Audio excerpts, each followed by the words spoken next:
आज खूप दिवसांनी गावात परतले. गावात आल्यावर मी त्या प्रत्येक वाटेवर नक्की जाते जिथे मी बागडले, खेळले आणि त्या जागेने माझ्या आठवणी, माझे ते क्षण अगदी धरून ठेवलेत. तिथे गेल्यावर तो प्रत्येक क्षण मला ती जागा नव्याने देते. तू परत लहान हो, तू परत या मातीत मनसोक्त खेळ, इथल्या रानात बिनधास्त हिंड, असं जणू सांगत असते. या जागेतल्या प्रत्येक कोपऱ्याने माझे लहानपणीचे क्षण साठवून ठेवलेत. आजही इथे आल्यावर काही वाचायचं मन झालं तर लगेच पाय या जागेकडे वळतात. घरात बसून सकाळच्या वेळेत कधी अभ्यास केलेला मला आठवतच नाहीये. अभ्यास करता करता कधी पक्ष्यांना न्याहाळत, गवताशी खेळत शून्यात जायचे कळायचंच नाही. पण जेवढं वाचायचे त्यात मन अगदी रमायचं. आजूबाजूच्या माडातली वागणणारी हवा, त्या हवेत स्वच्छंद हिंडणारे पक्षी आणि त्यात माझं पुस्तकात रमणारं मन.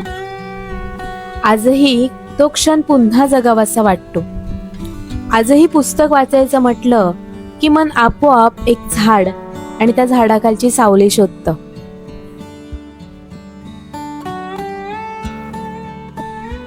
एप्रिल मे सुरू झाला की मला वेध लागायचे ते रानात जायचे.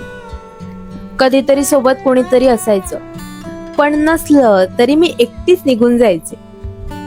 भीती वगैरे नव्हतीच कसली. भरपूर कच्ची करवंद गोळा करायची आणि सोबत मीठ मसाल्याची पुरसुंडी असायचीच. तिथेच एखादी जागा बघून खूप सारी कच्ची करवंद खायची आणि उरली तर घरी आणायची. या सगळ्या लहानपणीच्या आंबट गोड आठवणी आणि आठवणींची ती चव आजही जिभेवर रेंगाळते.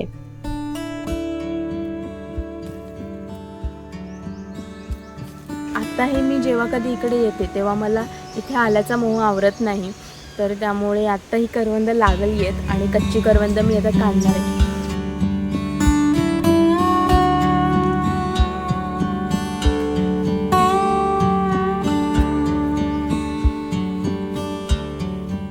ही जी करवंदाची झाडी आहे ही रस्त्यालगतच आहे. त्यामुळे मला जेव्हा मुंबईकर यायचे, मुंबईहून लोक मे महिन्यात फिरायला यायची तर ते या साईडला हमखास यायचे आणि ह्या साईडला आले की माझ्या मनात दुगदुग असायची की आता हे करवंदाची झाडी माझी साफ करणार आहेत. त्यामुळे थोडीशी स्वार्थी व्हायचे मी, कारण ह्याची करवंद खूप गोड आणि मोठी आहेत. हे आमचं ब्राह्मणाचं स्थळ. तर करवंद काढून डोंगरातून खाली आल्यानंतर ही आमची ठरलेली जागा होती. इकडे बसायचं आणि सोबत मीठ मसाल्याची पुरचुंडी आणलेली असायची. करवंदांना मीठ मसाला कसं लावणार, तर ही करवंद आहेत ती अशीच दाताने तोडायची आणि त्याचे 2 भाग करायचे आणि त्याला मीठ मसाला लावून इथेच बसून सगळी करवंद फस्त करायची आणि मग घरी जायचं.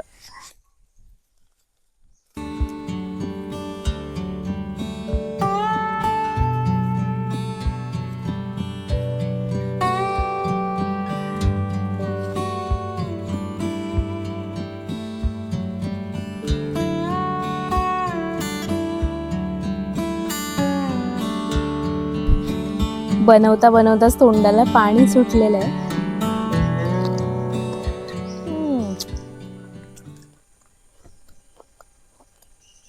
एप्रिल मे महिना सुरू झाला की शाळेत जाताना रोज मीठ मसाला सोबत असायचाच, कारण शाळेतल्या वाटेवरती भरपूर करवंद आणि कैऱ्या होत्या.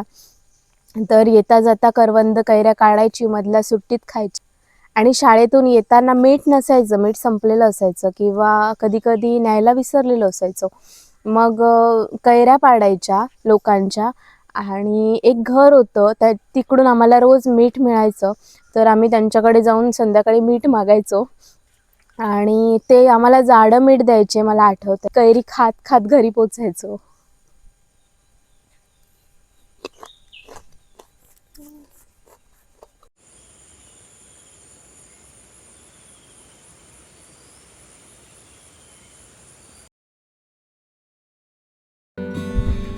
काही आवडीच्या जागांपैकी ही एक जागा. कधी कधी वाचायला इथे सुद्धा यायची. माझे बाबा म्हणजेच माझे आजोबा आमच्या म्हैशींना चरायला सोडून इथे बसायचे. खरं तर बाबांसोबत इथे बसून खूप छान वाटायचं म्हणून यायचे. पुस्तक फक्त कारण होतं. बाबांची म्हैस लांब गेली की पुस्तक ठेवून धावत जायचं म्हैस परतवायला. आजही तिथे गेल्यावर वाटतं की बाबा बसले असतील कुठेतरी सावली बघून. त्यांच्या बाजूला जाऊन बसायचं, खूप गप्पा मारायच्या आणि घरी परतताना म्हैशीची दोरी मी पकडते म्हणून हट्ट करायचा. हे आता वास्तव नाही, या आता आठवणी बनल्यात. त्याचा विचार करून दुःख होतं, पण हे सगळं मी भरभरून जगले होते.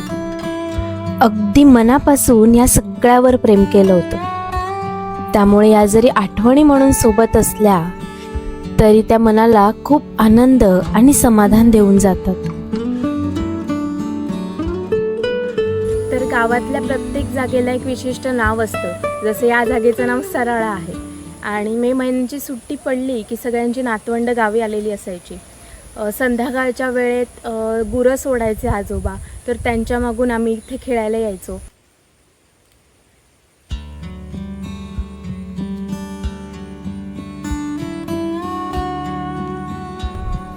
या कैऱ्या एवढ्या खाली लागल्यात हे बघून आश्चर्यच वाटतं. तेव्हा आम्ही एक कैरी काढायला किती कष्ट घ्यायचो. दगड मार, काठ्या मार, तेव्हा कुठे हाताला लागायची. आणि ती पण लपवून ठेवायची, नाहीतर कोणीतरी वाट्याला येईल खायला. आता या कैऱ्या एवढ्या खाली लागल्यात, पण काढायला कोणच नाहीये.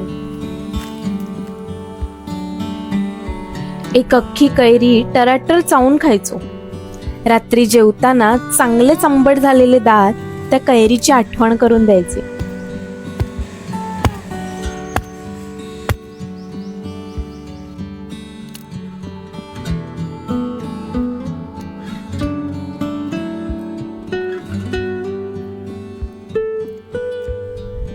आता जरा कैरीचा आंबटपणा जास्तच वाढला असं वाटतंय ना. तेव्हा भीती नव्हती सर्दी तापाची. झालीच सर्दी तर मारली शाळेला एक दांडी. पण आता सिक लीव्ह संपलीये या भीतीने थोडा हात आवरताच घेतला जातो. आणि तोच हात आवरताना आपण मोठे झालोय याची जाणीव होते. लहानपणी ही अख्खीच्या अख्खी कैरी आम्ही एका वेळेला खायचो, पण आता ते शक्य नाहीये. पण एकदा सुरू केलं की थांबावंच पण नाही वाटत.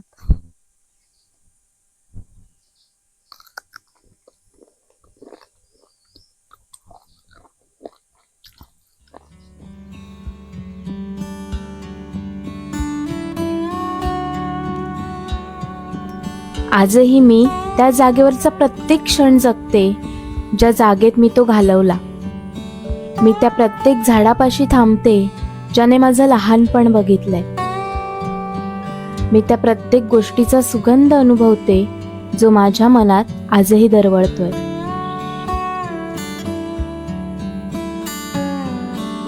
आत्ताचा जो क्षण आहे तो भरभरून जगा आणि त्याच्या गोड आठवणी तयार करा.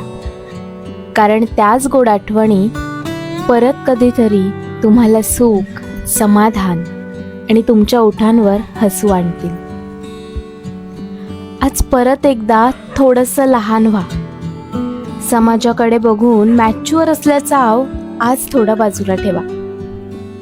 आज परत स्वतःला या निसर्गात, या आठवणीत आणि स्वतःमध्ये मोकळं करा.